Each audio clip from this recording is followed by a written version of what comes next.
All right, everyone. It is 1:30. We have two more wonderful speakers lined up for you today.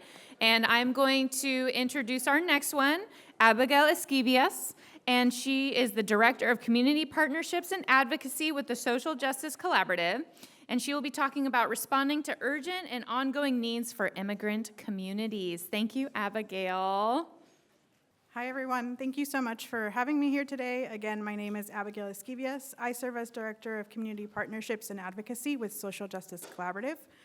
A little bit about me before we begin. I grew up in Sonoma and Marin County, which really sort of informed my experiences and perspectives into inequity. And so really my lifelong goal is to be able to provide resources, to be able to create community, to ensure that everyone is taken care of and has what they need. Social Justice Collaborative is a nonprofit 501c3. We're based in Berkeley, California, and we provide legal services to immigrants with low income. And one of our main goals is also to be able to provide holistic services, because we know that somebody's legal case cannot be split apart from their well-being. Being able to have legal status and being able to have representation to gain legal status is tied to so many health outcomes that I could not list all today. And I have a short disclaimer.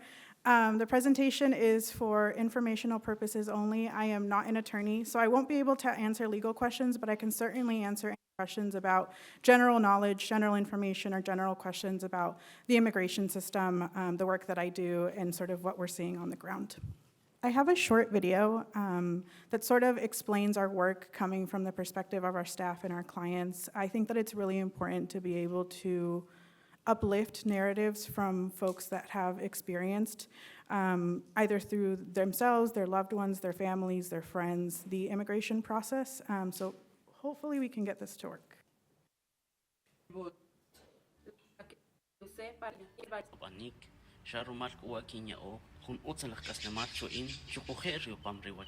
La voz de muchos que se quedaron en el camino mientras luchaban por una vida mejor. Pero que no pudieron acercarse a tiempo a organizaciones como Social Justice Collaborative para defender sus derechos. Social Justice Collaborative protects the rights of low-income families and children at risk of deportation by providing full-scope immigration defense at little to no cost. Everyone can benefit from our services without any barriers.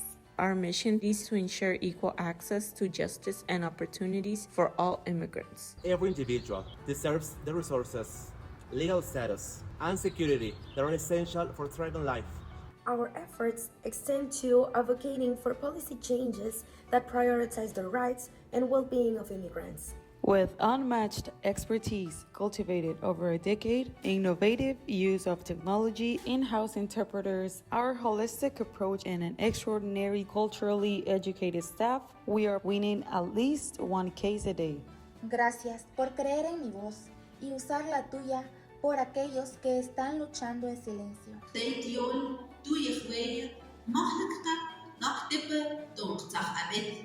We are Social Justice Collaborative, and this is our work. So just a brief sort of understanding of the services that we provide. We also do provide behavioral health care with licensed social workers. It was a program that we were able to start last year through California state funding, and has allowed us to connect clients to necessary resources and also to provide short and long-term case management with them. This is going to be a pretty heavy conversation. I'm sure y'all have had heavy conversations all day. We have to recognize the impact of the federal administration and the impact and harm and violence that it's creating against our communities, not just immigrant communities, but all system-impacted communities, which quite often do intersect with the immigrant experience. So I just wanted to talk a little bit about this word, el coraje. Coraje in Spanish means anger, but it also means courage. And I think that it's a really great way to ground us in being able to provide movement work and being able to work in community and say, we are angry and we're not gonna take this sitting down. And this idea of being afraid and doing it anyways. You know, public speaking is not easy for me, but I think that it's always be afraid and do it anyways because it's work that matters. So show up in the ways that you're able, and we'll talk a little bit about what that looks like for everybody too.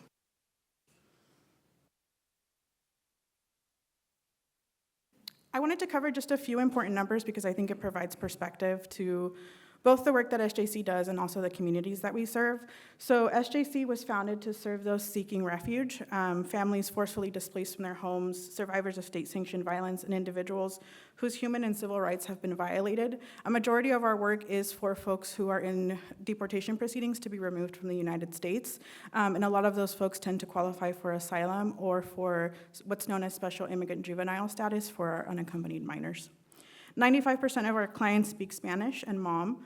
Last year, we were able to have 632 work permits approved. A work permit for somebody who needs one is not just an ability to have lawful employment, but also an ability to be able to have an expanded job market and also to be able to stand up for themselves and feel more empowered about making reports against unlawful workplace practices. We had 145 successful asylum cases last year, as well as 1,300 families served in 2024.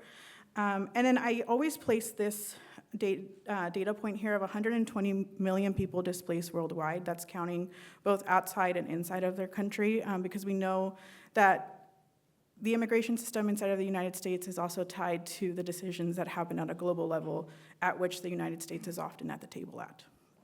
We also have 272,000 immigrants deported from the US in fiscal year 2024, and that actually counts deportations from the Biden administration as well. So one of the things that I want to make clear is that the immigration process, regardless of who's in office, is unforgiving, it's violent, it's harmful, and obviously we'll talk about the Trump administration and some of the challenges that we're seeing there.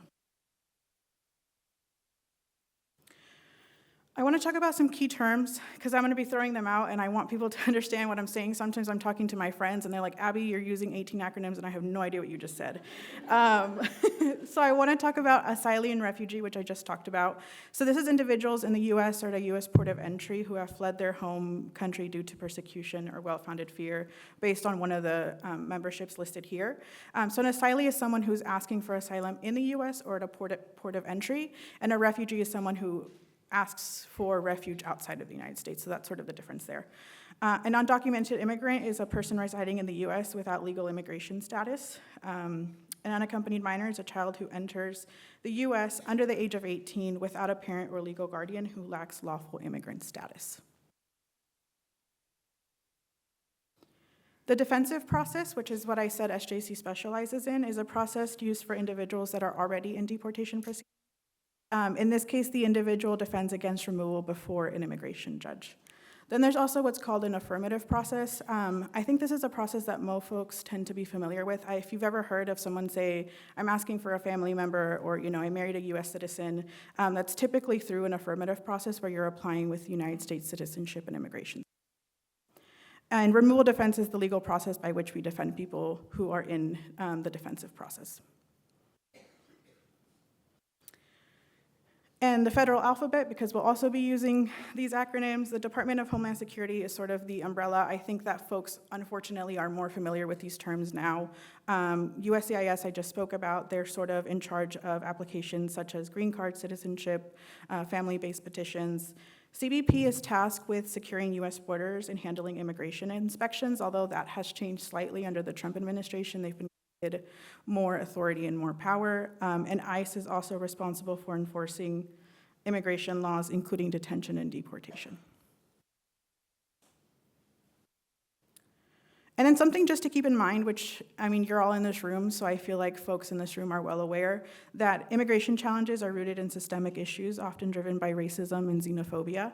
The sort of rhetoric that we hear around immigration, especially at a federal level, and to some degree I think it's been mirrored at the state level as well, arises from intentional misinformation for sure, but I also think that there are misunderstandings. I've spoken to folks who, I had a friend who said that she has somebody who she spoke to in Idaho who was like, immigrants are coming in and they're giving them $10,000 in a new car. And I'm like, where do I sign my clients up for this program? Like, if it's happening, I want to know about it. So I think there's also just folks who deeply do not understand what the system looks like.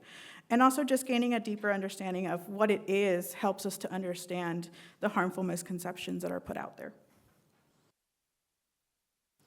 So I want to give a very quick sort of overview of what an asylum timeline might look for somebody, and I'll also give a disclaimer that some of this has changed because of the Trump administration, and I will be talking about that a little bit towards the end.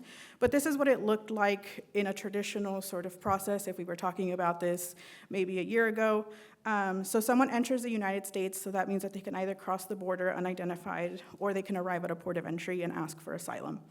They may face immediate detention, and after that, they may face release without really any clear instructions about what to do. There was a lawsuit a few years ago because folks were not being told when they were released that they had a year to file their asylum application. So really not a lot of information is provided to people when they're being released.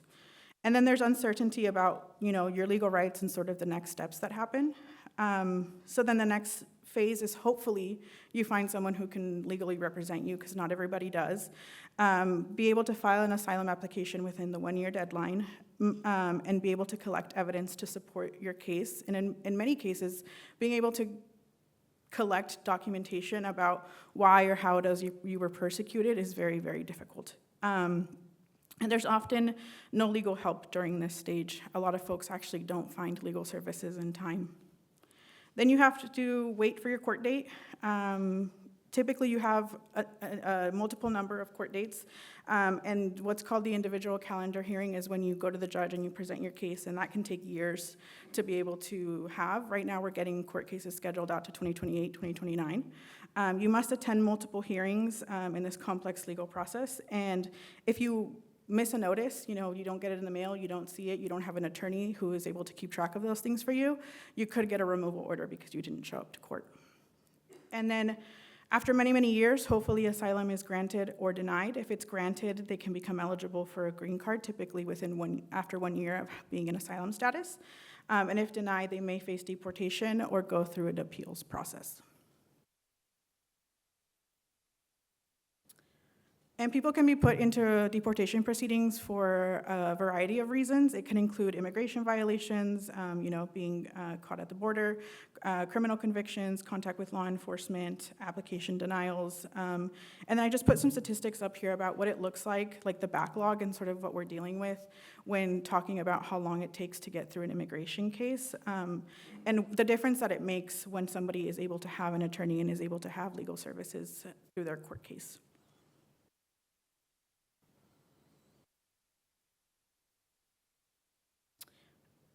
Just a summary of sort of some of the barriers and complexities that people face in the immigration system. Finances, application fees are very high.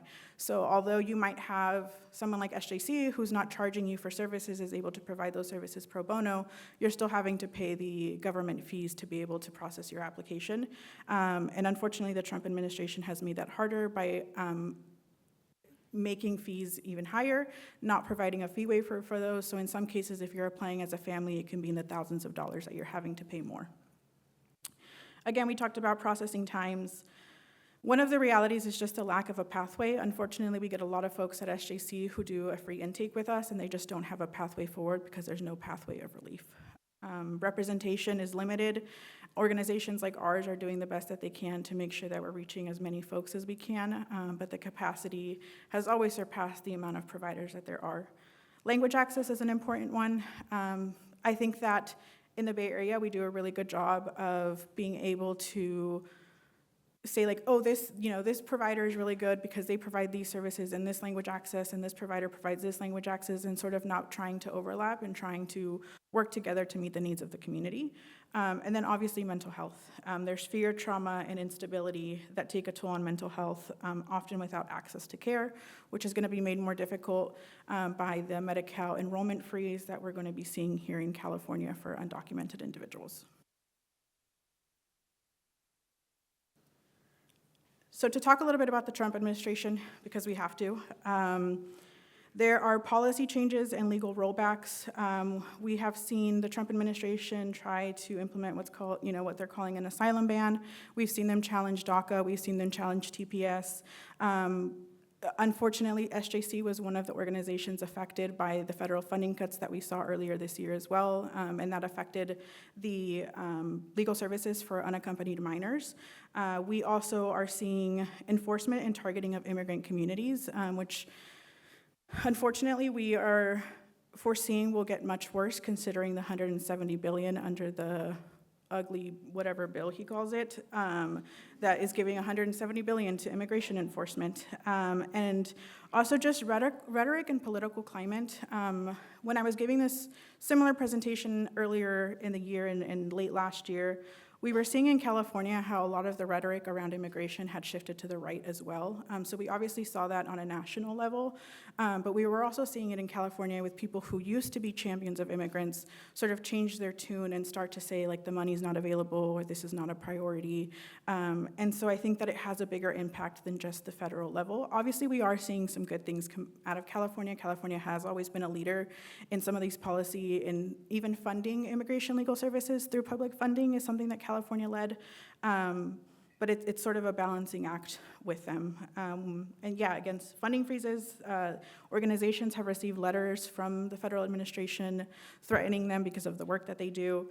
And then I also talk about the social and long-term effects. You know, we're having a generation of children who are just coming out of a pandemic and are having to deal with the anxiety and the fear of, am I safe? Are my parents safe? Are they gonna be there when I get home? And I think it just has a long-lasting impact on what that'll mean for a whole generation who's had to grow up through really difficult, challenging times.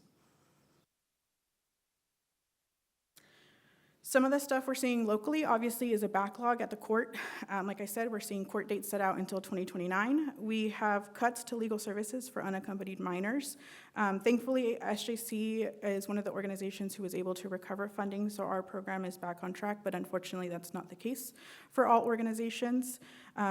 We have seen enforcement, and I'll talk a little bit more about enforcement on the next slide.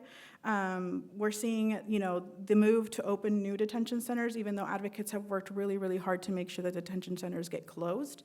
Language access is obviously continues to be a difficulty.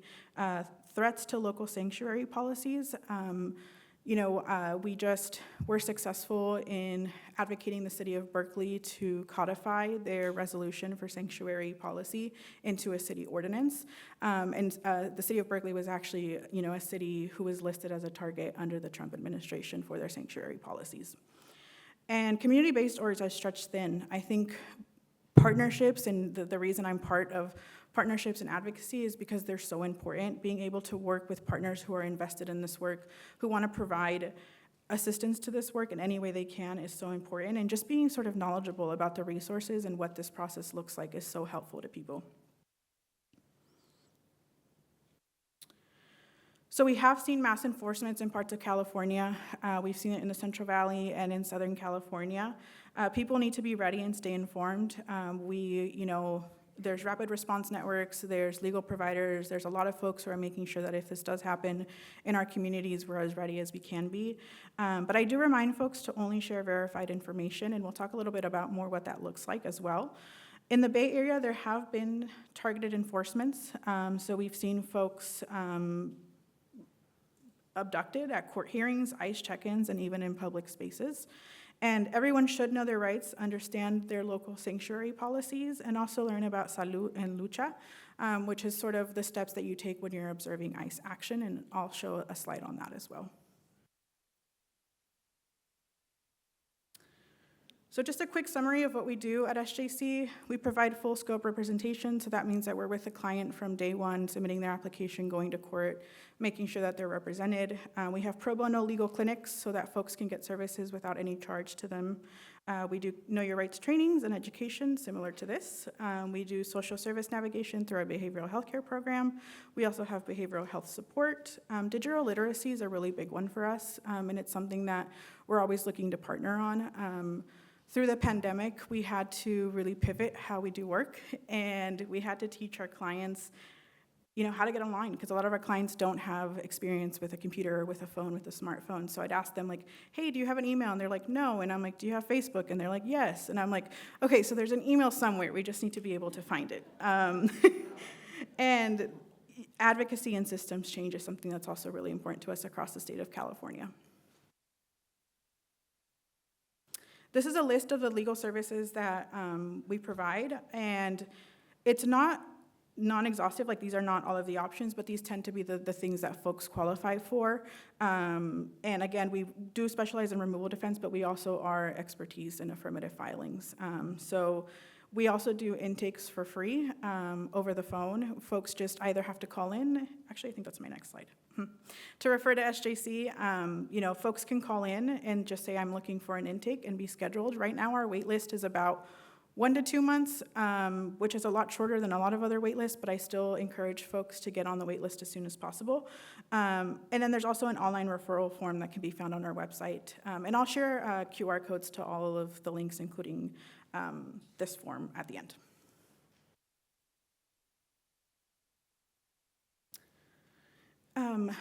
I wanted to talk a little bit about informed spaces. I am so happy to be in this room and to just share space with folks who are so committed to making sure that the people that I work to serve every day feel safe and included and feel like they have a place where they belong. I was just sharing with someone that I am a huge library kid at heart. I spent a lot of time in libraries, and I'm not just saying that because I'm here. I think libraries mean a lot to community. I think they're a great source of information, safety, resources. So these are some of the ideas and some of sort of the solutions that I've seen of folks taking to be able to create more inclusive spaces. And I just wanted to share those all with you. You know, there's private space for immigration or medical related calls. Often we work with folks who might be applying for relief under VAWA and don't have a safe space at home to have a phone call with us. So we have to be really strategic about how we communicate with them, when we communicate with them, and when they're able to actually have a phone conversation. Know your rights materials in multiple languages and formats, which I'll also be sharing at the end of the presentation. Legal referrals, trying to keep them as current as possible, and there's also a link for that as well, that you're able to search by language what type of sort of service folks are looking for so that we're referring folks to the correct place. Assist with digital access for a range of services is always helpful. Highlighting immigrant stories and displays, book lists, and events. I think just seeing yourself on the shelf is a really big deal. And being able to say, like, I can relate to this story is a really big deal. Host language classes or legal info workshops. And I know that's something that does happen a lot in our community, the partnership to be able to provide space for a clinic or for information about Know Your Rights and just being able to continue those things. And in Berkeley, the library has a designated page for immigration, and I'm sure that's true of a lot of libraries, but it was something that we were successful in doing through our Berkeley Immigration Task Force, so I wanted to highlight that here. But I think, there's a lot of ways to be able to provide services. I'm gonna share one more video. I heard someone say they've seen this. I'm really glad. I share this video every time I present, again, because I think it's important to hear narratives from the first person perspective. So just for some context, since we're not gonna watch the whole thing, we're following a day in the life of Gaspar, who's an undocumented minor living in Los Angeles. This video was released 9 years ago, and every single aspect of it is still applicable to today. So we'll watch it, and then I'll share a little bit more about, the video and sort of why I share it in this space. Adolescents, with their own dreams and aspirations, no different than the kids born here.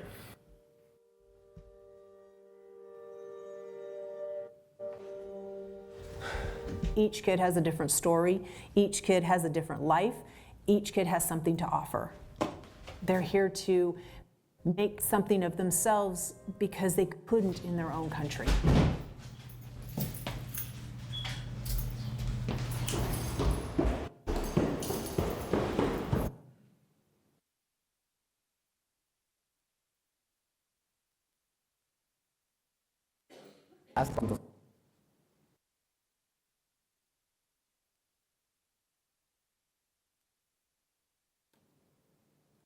Difícil y cansado, con sueño y con muchas ganas de estudiar, pero hay veces se cansa uno.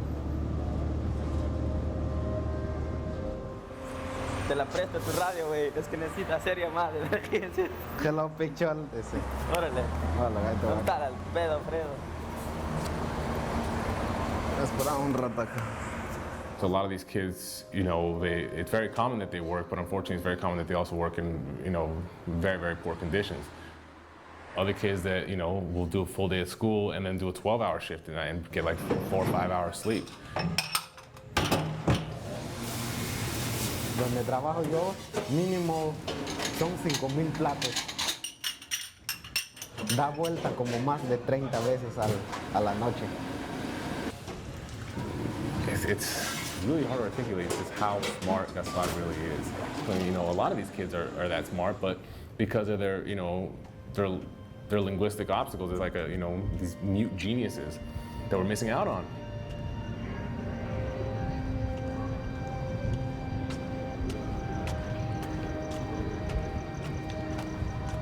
This first wave have been here for 2 years now, and many of them are picking up the language. In order to say where they're going to be in 2 more years is something that we're still exploring. It's not the valedictorians and the 4.0s and the, you know, underwater robotics teams that should get, you know, the accolades. You know, it's the kid that learned English in less than a year.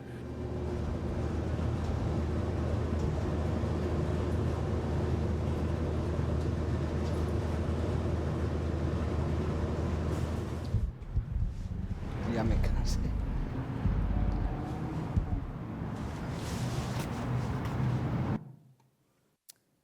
And part of the reason that I show that video is because there's no single immigration experience. Everyone arrives with their own stories and their own needs.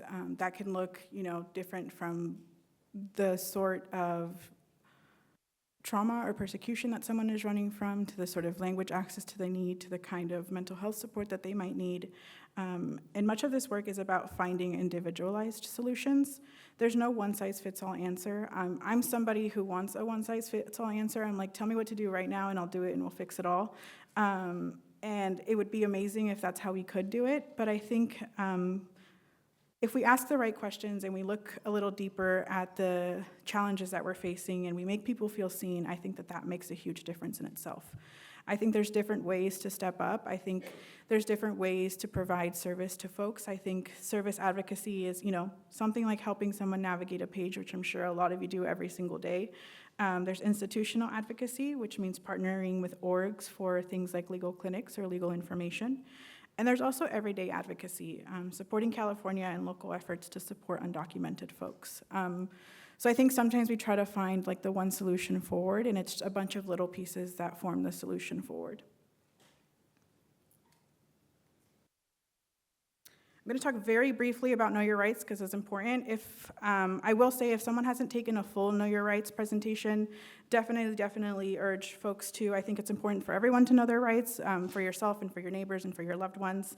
And if we all understand our rights, I think we're all better protected. So the right to remain silent is obviously super important, and the right to not open your door to ICE unless there's a valid warrant. And I'll talk a little bit about what a valid warrant looks like so that folks have something to refer to. I know a question that I've gotten a lot when I do Know Your Rights presentations is like, why does this matter if they're not respecting our rights? And to that I say, one, we have seen people effectively use their rights and avoid detention and abduction. We've seen folks not open their door. We've seen folks not get out of their car. We've seen folks say, I'm remaining silent, and hand over their red card. And even if folks are taken and are abducted, it could provide a stronger case for folks once they are inside of a detention center. The right to not sign anything before speaking with an attorney. A lot of times what will happen is immigration enforcement will lie and say this is just a paper to book you or to have you here, et cetera. You just need to sign it, just sign it, just sign it. And it could be a self-deportation. It could be something that folks don't understand. So just reminding folks whenever they come to the library and sign up for a library card, say, you know, we're asking you to sign this because you're going to get a library card, but don't sign anything that you don't understand without an attorney. And just like really working with folks about that. We do that at work all the time. We're like, you know, we're your trusted attorney. We're explaining to you step by step what every part of this page says. If someone ever doesn't do that with you and asks you to sign something, absolutely not. And also a right to an attorney. Although the government will not provide one for free, folks can ask for an attorney and to be able to speak to an attorney.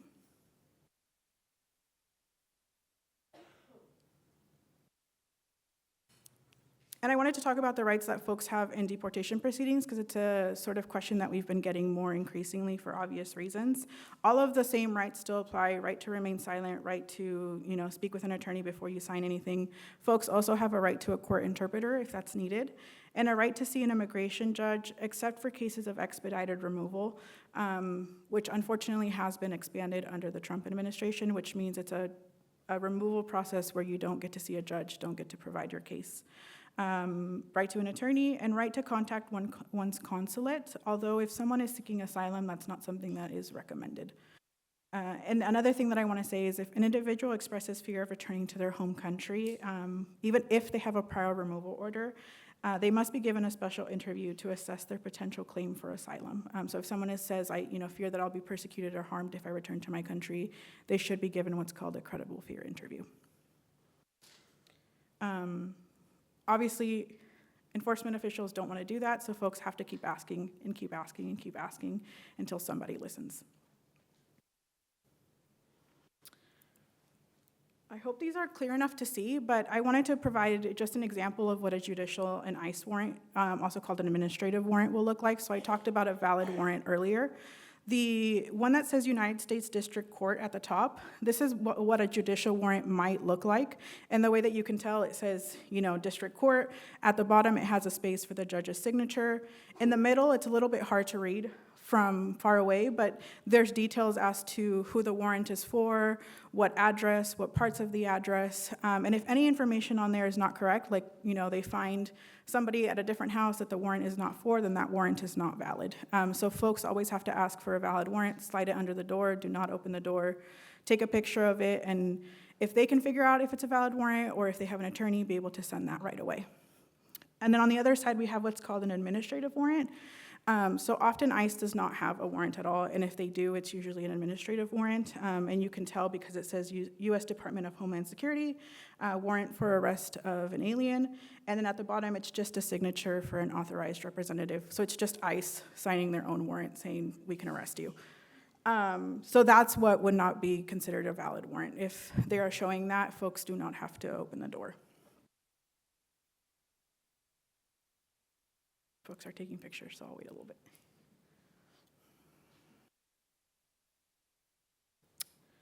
And then I borrowed this from a great local org, Reimagine Richmond, doing really good work in Richmond to protect community members. This is important to keep in mind when we are reporting on ICE. It's a good little acronym to sort of remember what sorts of information we should be collecting.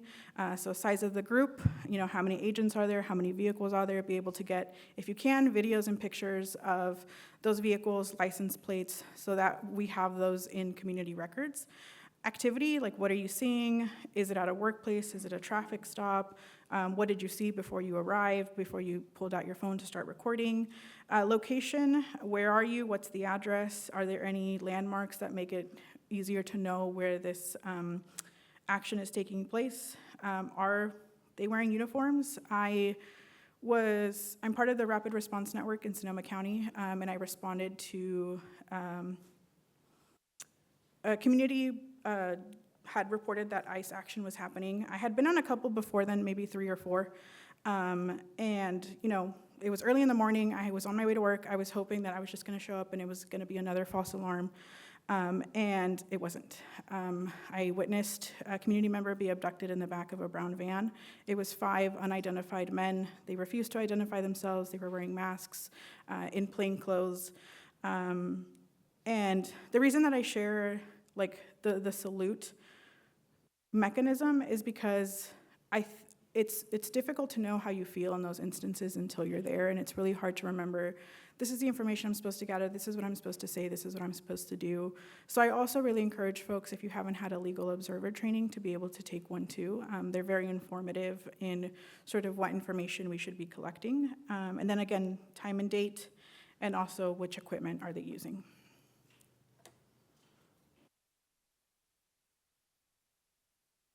I also want to talk a little bit about personal risk assessment. It's important for every single individual to do their own risk assessment.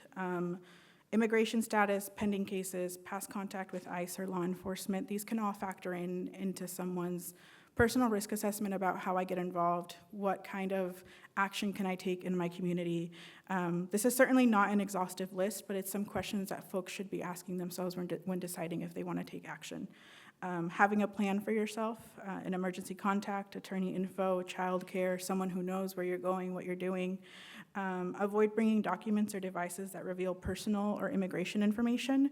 A lot of advocates, and you might have heard this, are saying like don't have a Face ID on your phone or a thumbprint, like use a whole code. And it's really inconvenient. I'm like having to type out my code every single time, but ideally, they won't be able to force you to put in a code, but they could hold up the phone to your face to be able to open it. So that's another suggestion that folks have made.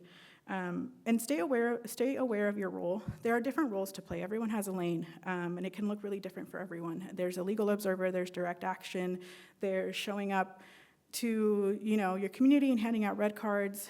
Something that I've seen folks do in my community is be able to go grocery shopping for people. So it doesn't always have to be direct action that puts you at a higher risk. There's a lot of ways to be able to contribute to the movement right now. And then if you are a part of an action, be able to debrief afterward and take care of yourself and others involved.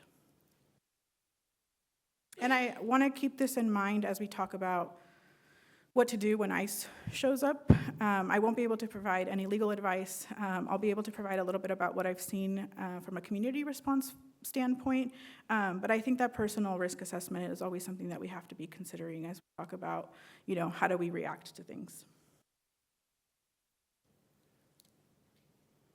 So these are I always get asked, like, what are best practices if ICE shows up?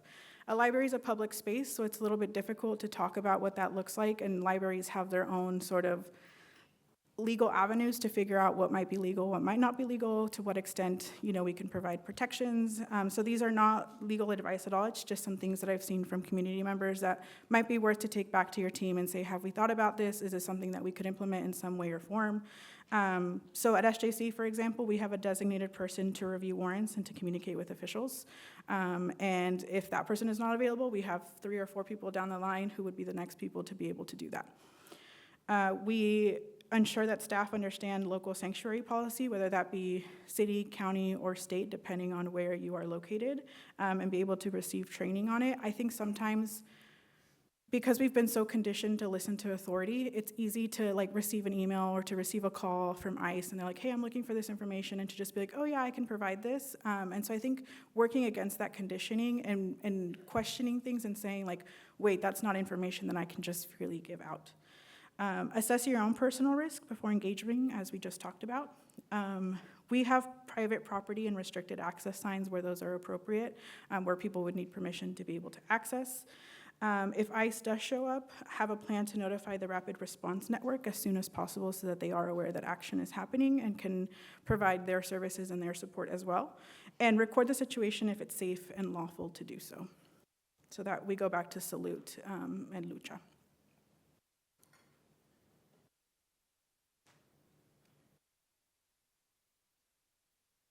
And then at the end, I'm going to share a QR code for a community guide from CCIJ, doing amazing work in organizing rapid response networks and making sure that folks are able to be connected with legal services.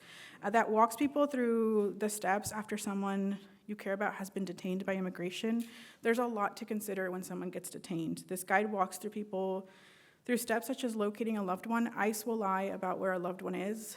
We had someone detained in San Francisco, and an hour later, they told us that they were in Fresno, which was just absolutely not true because our attorney was with them. And she's like, there's no way you made it to Fresno at that point. So being able to locate a loved one is really important. Contacting them, visiting or writing to them, finding legal clinics that assist detained individuals. It really goes through step-by-step sort of the considerations that people need to have. It's also important to contact Rapid Response, as I said, as they can often connect people to resources and legal assistance.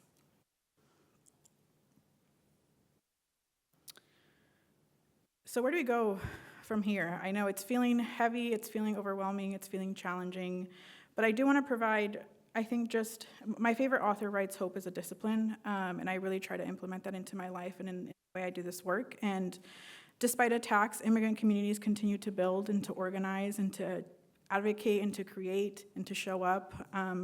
Legal challenges and advocacy have blocked harmful policies. We're seeing challenges against, that asylum ban. We saw challenges against the federal funding freezes that affected legal services, and those have been successful.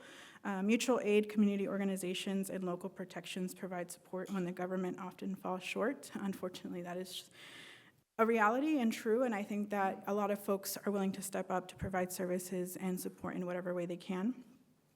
Change happens at all levels, from local policies to federal courts. I always tell people, get involved locally. Getting involved locally is so, so important. It not only is fantastic in creating community and in getting to know your neighbors and getting to know who you live with, but also it feels so impactful when you're able to do something at a local level and be able to take those skills and use them in your everyday life and in other organizing efforts. As I said, everyone has a role to play and looks different for everybody. And a callback to coraje, I think this moment calls for bravery and to confront fear and power while holding care for one another and just showing up for people and saying, you're having a tough day, I'm having a tough day, you want to vent, you want to get a coffee, you want to get a tea, you want to get a drink. Being able to really be there for one another, I think is going to be really important for the next few years. A little summary, but I'll take questions. Again, I can't provide legal advice, but any general information, happy to provide answers on. And then as I have questions, I'll have the resources up. So these are QR codes. ILRC General just has a bunch of really good information. They have a bunch of links. The legal service is the website that you can check where the providers are located, who they provide services for, obviously red cards. The family plan that takes folks through family planning in case they are detained, who would take care of their child, who would pick them up from school. And I have another slide, but I'll wait until we've gone through some questions and share that one.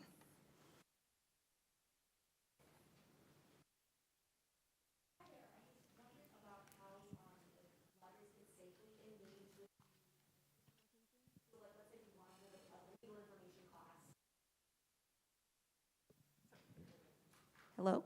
Oh, thanks. So if we wanted to reach these communities that are at risk, is there a safest, best practice way to get them into the library without them risking, further harm? One of the things that we've done with libraries is just leveraging Zoom. We've noticed even with our own services that folks are not showing up in person. We saw a huge decline in the number of folks showing up in person. I think that has a lot to do with fear and anxiety. So Zoom has been super helpful. We do see folks turn out. And then something that we've done with partners is we don't promote it on social media. We keep it to community members who need to know about it. And then we go into the Zoom room, and if folks don't feel comfortable having their camera on or having their name, we'll just change their name into something, like a letter or something, so that folks have more privacy in that way. And that's something that has worked fairly well for us in the past.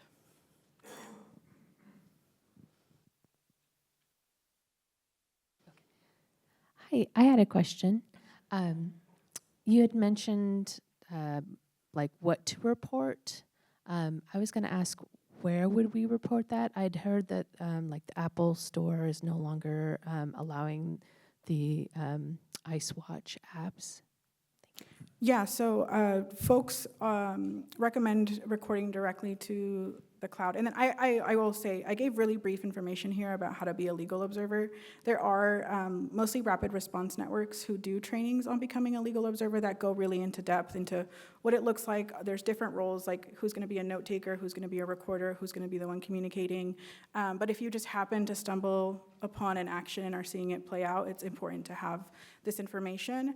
And then saving that video to share with your rapid response network, because they're going to know best what to do with it.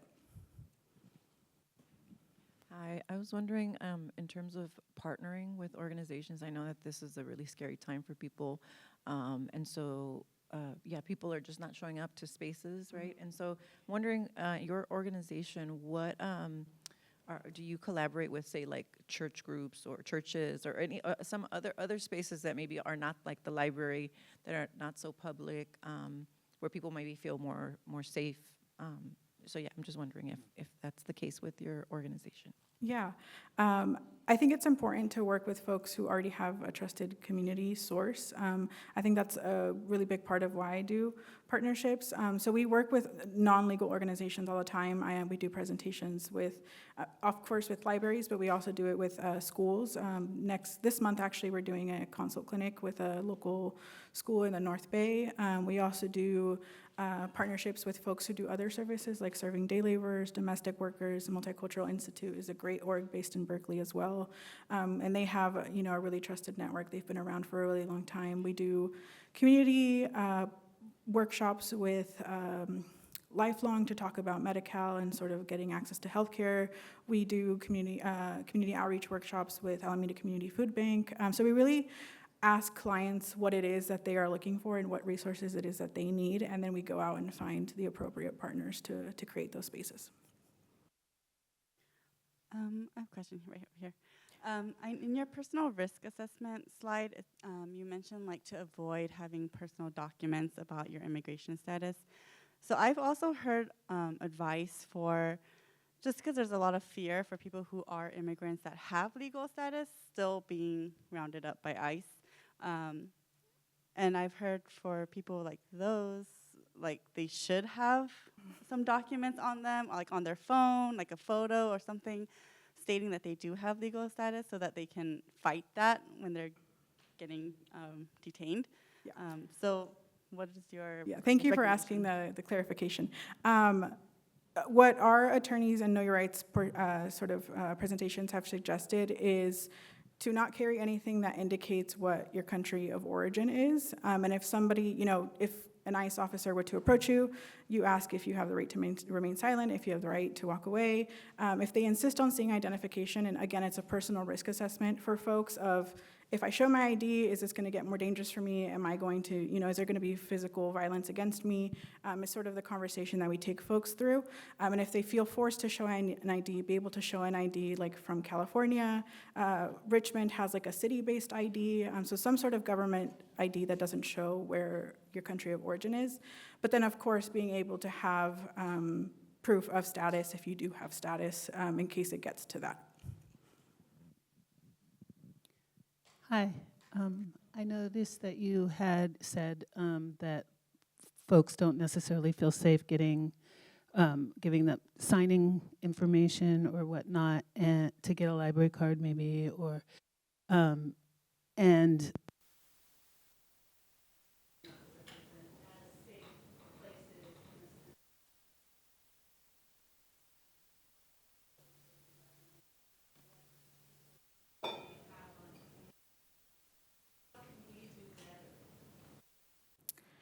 I think having these conversations is a great start, and I think being in the Bay Area, we're really lucky because I think folks are really invested in taking care of community. So I've gone to libraries and I've seen like a Know Your Rights wall. I've seen the red cards out front. I've seen folks share SJC's flyer about how to get an intake, and I think even having that information be as visible as possible and in front of the community shows like this is a space that cares about you and wants you to have access to these resources.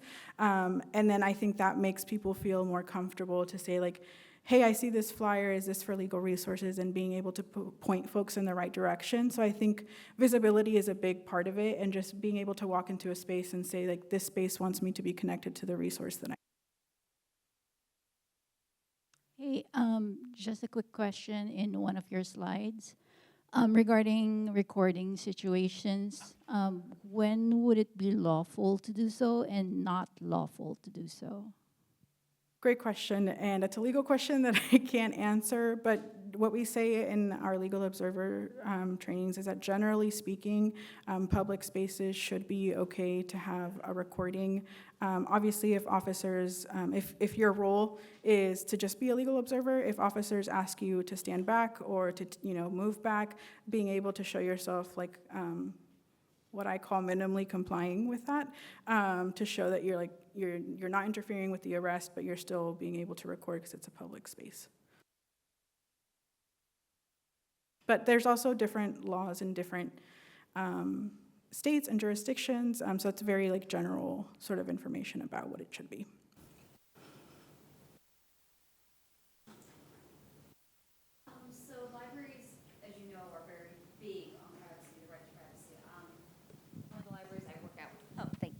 Libraries are very big on privacy. One of the libraries I work at, we have a plan for if ICE comes in, we say nothing, because the circulation desk is pretty much the first place to go. Have you seen any libraries that maybe have stepped up their game policy-wise on not giving out information? Because we do sometimes have the patron who's like, I'm picking this up for my kid, or I'm picking this up for my mom, and stuff like that. So it's like, you know, the best intentions to allow access and hopefully give library cards, but then, you know, we want to make sure that our patrons from every community have that knowledge that we keep this information to ourselves and no one else. Yeah, Thanks. that's a great question. I've seen a lot of varied responses from different libraries and sort of their action plan around information sharing and best practices when ICE shows up. Again, I think it's both a personal risk assessment and also a legal risk assessment based on each library, which I unfortunately can't provide, you know, more knowledge or information on. But I think asking that question is super important. Like, how do we make sure that things are still accessible to folks, but maybe making sure that we have an extra layer of protection, or what kind of information or what kind of resources or what kind of information can someone pick up for somebody else? And I think starting to ask those questions as a team and say, like, what can we come up with together and what will work for our community here? Well, our next question starts. Just a few more resources. There's the New Your Rights video series. It comes, I think, in 8 different languages, and it sort of shows folks what to do if ICE shows up or confronts you in your home, in public. And it's really good because it sort of solidifies what that interaction can look like. I think sometimes it's hard to conceptualize, like, what will I feel, what will I see in these moments? And then we have the rapid response link, so you can look up your local rapid response network and be able to have their number on hand. Be able to make a referral to SJC. That's our link to be able to submit a referral for somebody. Someone can also just submit a referral for themselves if there's questions around, like, being able to collect information. And then we do have opportunities to volunteer with SJC. We have opportunities both for folks who are in the legal field and also for folks who just want to show up and be able to do court accompaniment or ICE check-in accompaniment as well.